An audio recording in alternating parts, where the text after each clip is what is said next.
상실 증후군이라고 하는 말이 있습니다. 무의식 중에 서서히 익숙해져서 나중에는 빠져나올 수가 없는 상태가 되어버리는, 한마디로 변화무지 증후군이라고도 말합니다. 프랑스에는 유명한 요리가 있는데 바로 개구리 요리라고 합니다.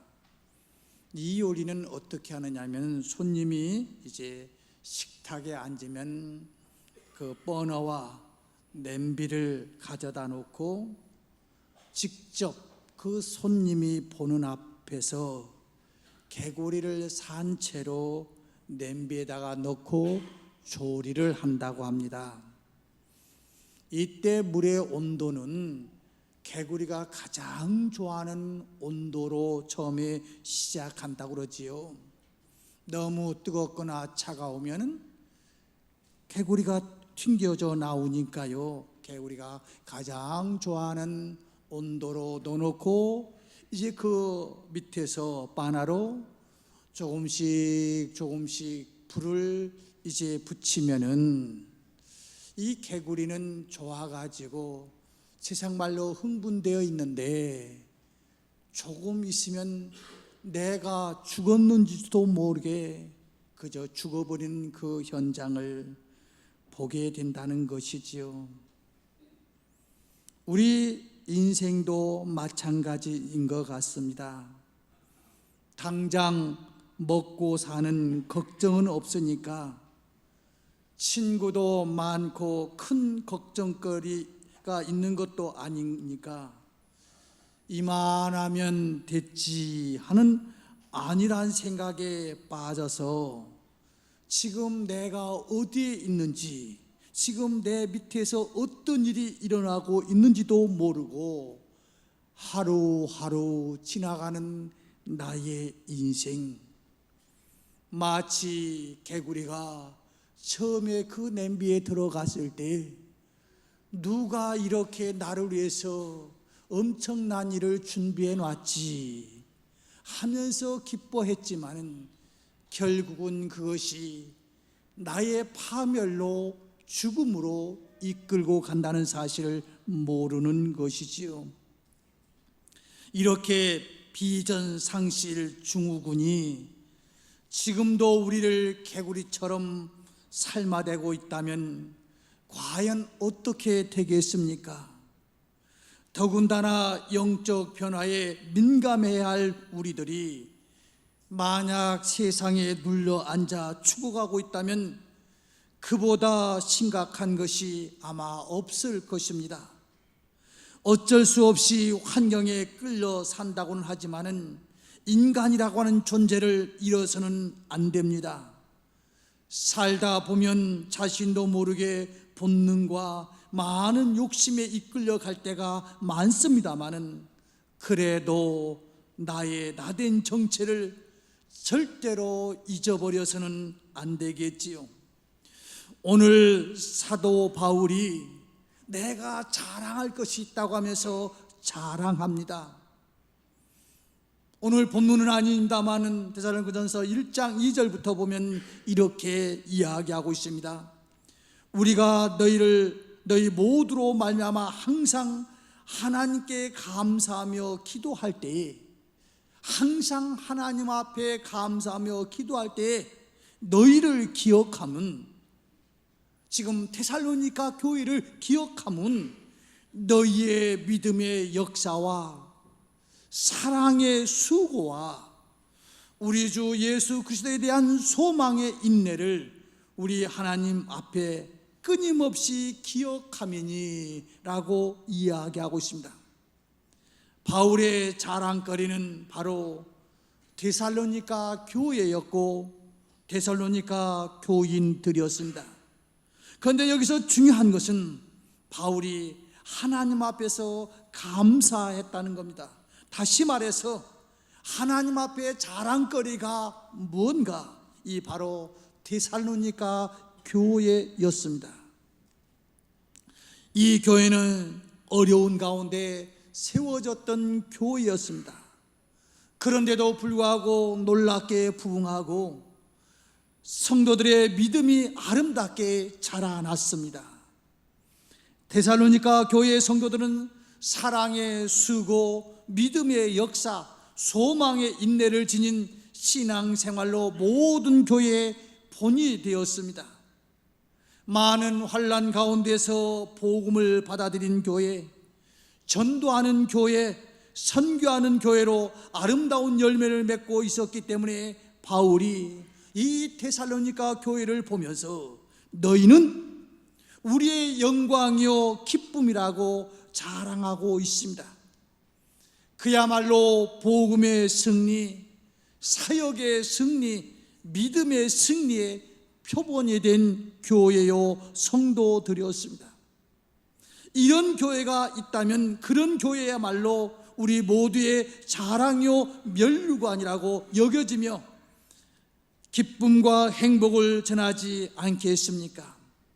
이 교회는 바울이 개척한 지 3주밖에 안 되는 짧은, 그러니까 바울이 개척해 놓고 3주 동안 있다가 이 교회에 너무 많은 핍박이 있고 어려움이 있어서 이 바울이 여기서 떠날 수밖에 없었고 교인들만 남아 있었습니다. 그럼에도 불구하고 바울이 다른 여러 교회가 있지만 이 교회를 나는 자랑하고 싶다는 겁니다. 사랑하는 성도 여러분, 이 음성이 우리 주님의 음성이면 얼마나 좋을까요? 한국교회에 많은 교회가 있지만 내가 자랑하고 싶은 교회가 있다. 그 교회가 경인제일교회다. 이러한 주님의 음성을 우리가 들을 수 있다고 한다면 이보다 더 기쁨이 어디에 있겠습니까? 그러나 그러한 칭찬은 그냥 되는 것이 아닙니다. 오늘 이 데살로니가 교회가 어떠한 그 교회 안에 요소가 들어있었기에 바울이 이 교회를 이렇게 자랑하고 싶다고 이야기했을까요? 이 교회는 열린 마음을 지닌 사람들로 모인 교회였습니다.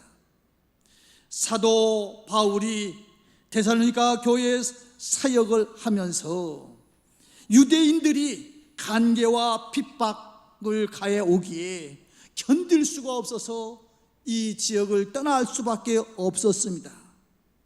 그런데 바울이 없는, 개척자가 없는, 쉽게 말하면 목회자도 없는 이 교회가 어떻게 이렇게 놀랍게 부흥되고 모범된 교회로 성장할 수 있었을까 하는 것입니다. 그에 대한 해답을 사도행전 17장 11절에서 볼 수가 있지요. 사도행전 17장 11절에서는 이런 내용이 있습니다. 자, 베리아 사람들이 참 신사적이었다는 겁니다. 그리고 너그러움이 있었던 교회라는 겁니다. 그런데 이제 뭐냐면 어느 교회에 비해서냐면은 데살로니가에 있는 사람들보다, 그러니까 이 베리아 사람들이 나타나기 전까지는 이 데살로니가 교회가 표본적인 너그러움이 있는 교회였다는 거지요. 너그럽다 또는 과거에는 신사적이다라고 번역되었는데 이 이야기는 무엇입니까? 열린 마음의 소유자들이었다는 겁니다. 사려 깊은 또는 편견 없는 마음, 이런 사람들로 구성된 이 교회를 나는 자랑하고 싶다는 겁니다. 열린 마음의 반대는 닫힌 마음 아닙니까? 편견에 사로잡힌 왜곡된 마음 아닙니까? 예수님의 표현을 빌리자면 길가에 떨어진 씨앗이 길가가 굳어져 가지고 아무리 씨앗을 뿌려도 거기에서 30배, 60배, 100배의 결실을 맺을 수 없을 뿐더러 그 길가에 떨어진 씨앗은 지나가는 새가 먹어버리고 많은 종자 씨앗까지도 빼앗겨버리는 그러한 길가들, 닫힌 마음. 사랑하는 성도 여러분, 우리 교회가 어느덧 이제 많은 세월이 지나갔습니다. 세월이 지나가다 보면 나도 모르는 사이에 내 속에 이런 마음이 들 때가 있어요. 날라온 돌이 박힌 돌을 뽑아내려고 한다고 하는 이상한 생각 말입니다. 내가 이 교회에 몇 년 있었는데, 내가 이 교회에서 한 것이 무엇인데 너희들이 온 지가 얼마나 되었다고 설치고 난리치느냐? 입 딱 다물고 있으라고. 내 생각, 내 경험을 앞세워가지고 딱딱한 길가를 만들어 버릴 수도 있어요. 그러나 사랑하는 성도 여러분, 여러분과 제가 알면 얼마나 압니까? 여기에 박사학위를 받은 분들도 많이 계십니다만, 여러분들이 박사학위를 받았지만 그 학위가 영원합니까? 그렇게 잘 썼다고 하는 학위 논문도 몇 년이 지나가면 얼마든지 그 학설이 바뀔 수가 있어요. 가졌으면 얼마나 가졌습니까? 경험했으면 얼마나 경험했습니까?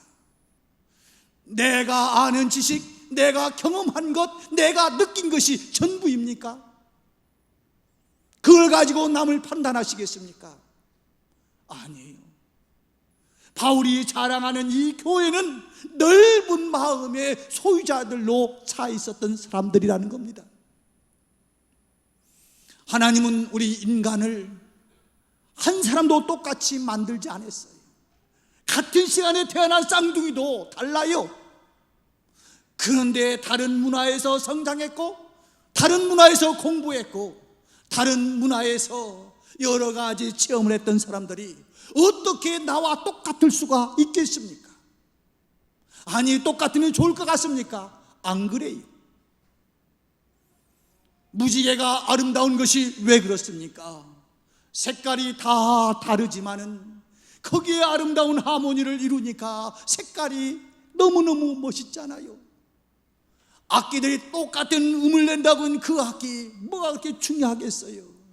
그러나 악기가 다 다른 소리 속에서 그 음의 하모니를 통해서 아름다운 연주가 될 수 있듯이 우리의 인생들, 다른 사람이 나와 같아야서가 아니라 다 다르지만 하나님이 주의자가 되어서 각자의 소리를 하나로 묶어가지고 아름다운 세상을 만들 때, 아름다운 교회를 만들 때 그 교회가 좋은 교회가 아니겠습니까?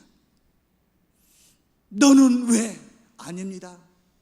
너는 너대로 가야 돼요. 나는 나대로 가고, 그러면서 편견 없이 받아들일 때 우리 교회는 하나님이 보시기에 좋은 교회, 우리 주님께서 자랑하고 싶은 교회가 될 줄로 믿습니다. 두 번째로는 좋은 교회가 자랑할 수 있는 교회가 되기 위해서는 오늘 본문 13절에서 이렇게 이야기하고 있습니다. 그러므로 우리가 하나님께 끊임없이 감사함은 너희가 우리에게 들은 바 하나님의 말씀을 받을 때 사람의 말로 받지 아니하고 하나님의 말씀으로 받음이니 진실로 그러하도다. 이 말씀이 또한 너희 믿는 자 가운데서 역사하느니라. 하나님의 말씀이 믿는 자 가운데서 역사한다는 거예요. 자, 봅시다. 바울이 3주밖에 말씀을 전할 수가 없었어요. 그들을 지도할 수밖에 없었어요. 바울이 떠난 그 다음에 지도자들이 어떤 지도자겠습니까? 오랫동안 예수 믿었던 사람이겠습니까? 아니잖아요. 다 도토리 키재기 아니었겠습니까? 그 3주 예수 믿은 사람들이 신앙의 전통을 알으면 얼마나 알았고, 신앙의 문화를 알았으면 얼마나 알았고, 성경을 알았으면 얼마나 알았겠어요. 그러나 그 안에서도 둘만 있어도 지도자가 생기는데, 부부끼리도 식사를 하려고 하면은 찬 걸 먹으러 갈 건지 뜨거운 걸 먹을 건지 누군가가 지도자가 되어서 그리 가자 하면은 갈 수밖에 없는데, 이 교회, 세워진 교회 안에 지도자가 있지 않았겠습니까? 그런데 그 지도자가 누가 되든 간에 그 사람의 입술을 통해서 하나님의 말씀이 전달된다고 하는 그 사람이 아니라 그 사람을 쓰시는 하나님, 그 입술을 사용하시는 하나님, 그래서 그 사람의 입술을 통해서 나오신 하나님의 말씀을 그대로 받아들이는 그 좋은 교회가 되었다는 겁니다. 배운 사람들의 단점이 뭡니까? 기술쟁이들의 단점이 뭡니까? 수없이 바뀌어져 가고 있는데 내 것만을 주장하다가 앞으로 가지 못하는 안타까움이 있는 거 아니겠습니까?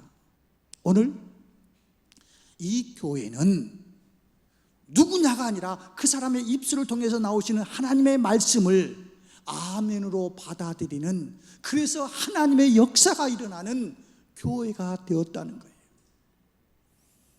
신학 그러면은 보통 독일 신학 또는 미국 신학을 이야기합니다.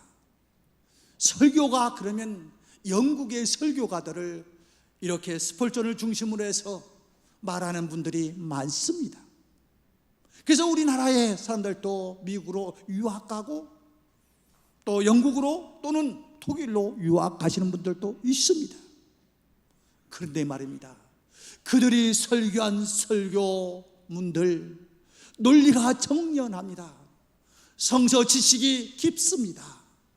어디 하나 흠잡을 데 없는 그러한 것 같은데 유럽 교회는 텅텅 비어갑니다.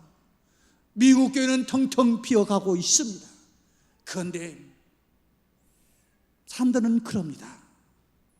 중국에 있는 교계 지도자들, 목사라고 하시는 분들 우리나라의 구역장급 정도밖에 안 되는 것 같다고.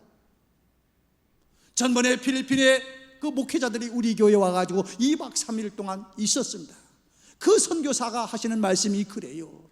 내가 필리핀에 가서 보니까 이분들이 정확하게 신학한 것도 아니고 뭐 책을 읽는 것도 아니고 너무 안타깝다고.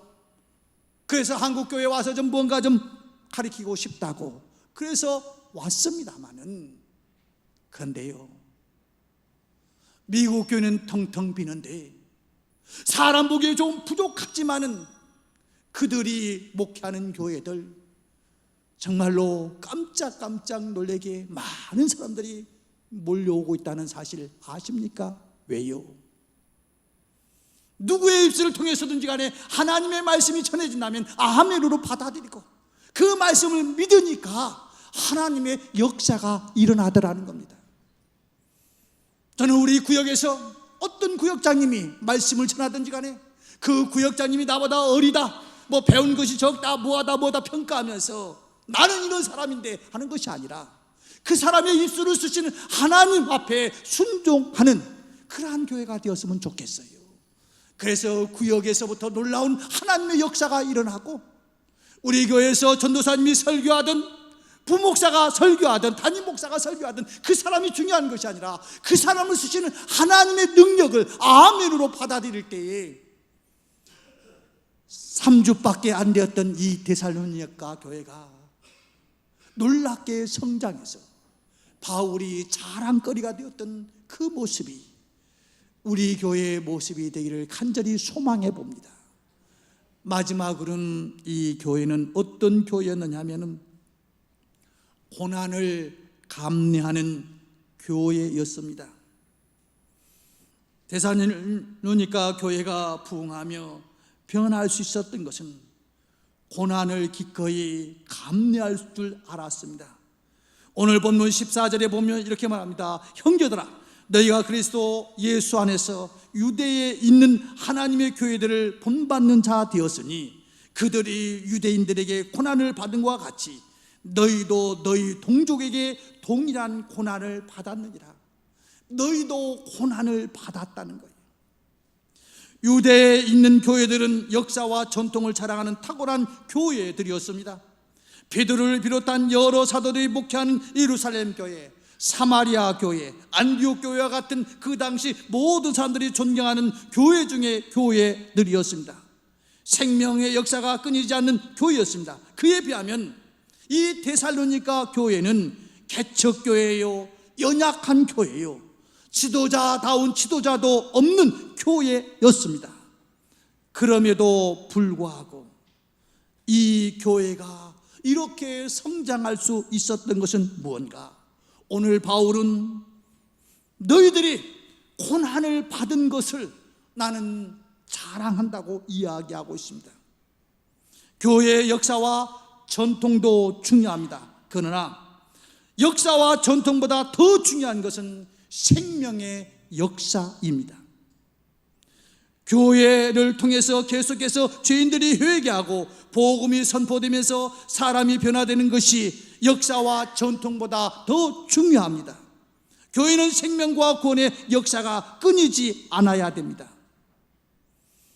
30배, 60배, 100배의 결실을 맺기 위해서는 반드시 선행되어야 될 조건이 있습니다. 한 알의 밀알이 땅에 떨어져 죽지 않으면 많은 열매를 거둘 수가 없습니다. 자랑할 수 있는 좋은 교회가 되려고 한다면 고난을 감사함으로 받은 성도들로 가득 차 있어야 됩니다.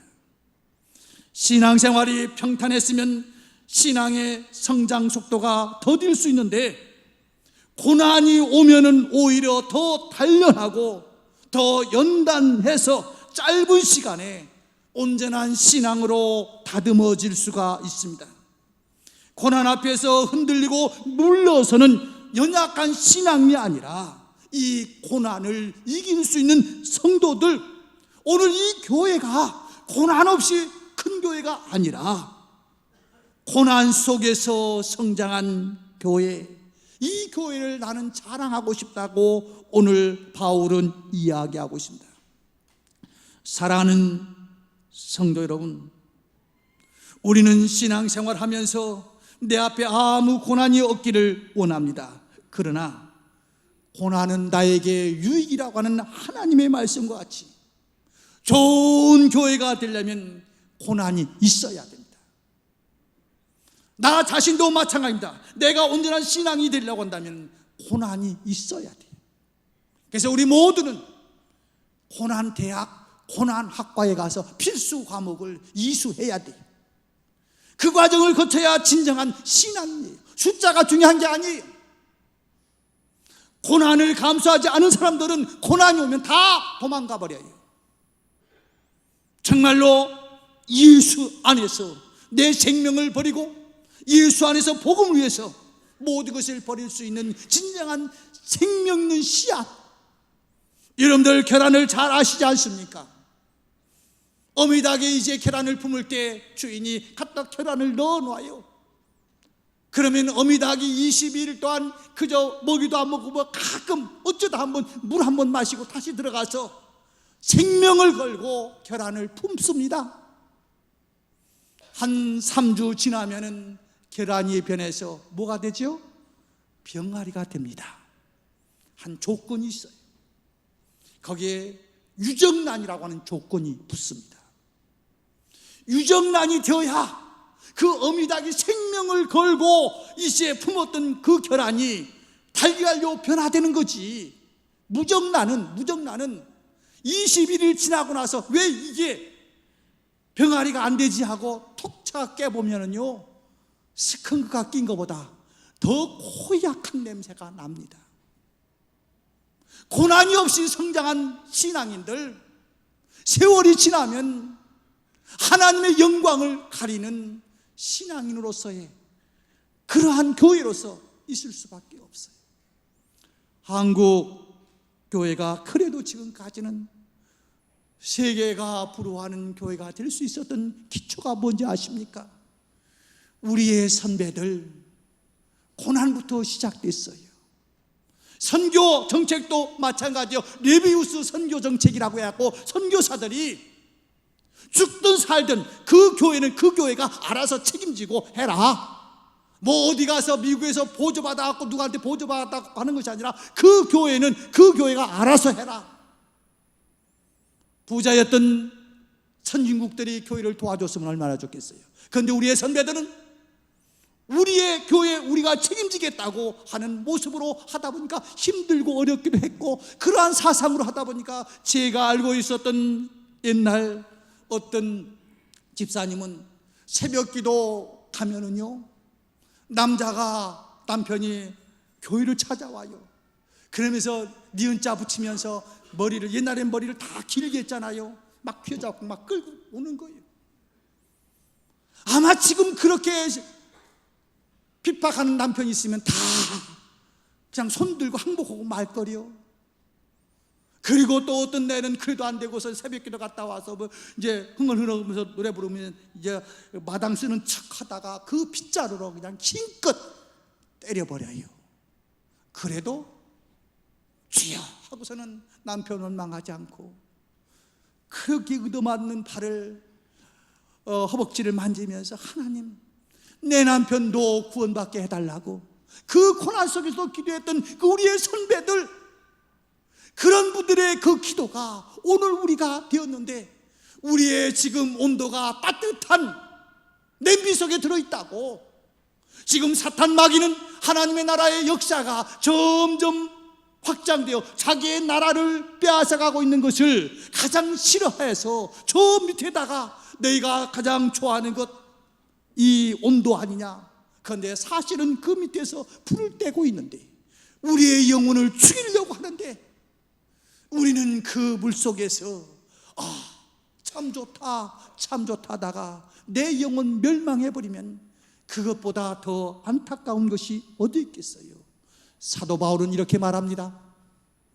데살로니가 교회가 교인 수가 엄청나게 많고 거기에 구성된 사람들이 세상적으로 어떤 주의가 있는 사람들이 있고, 거기에 물질이 얼마나 쌓여 있고, 거기에 전자 오르가는 파이프 오르가는 얼마짜리로 있고, 그런 거 이야기하지 않아요.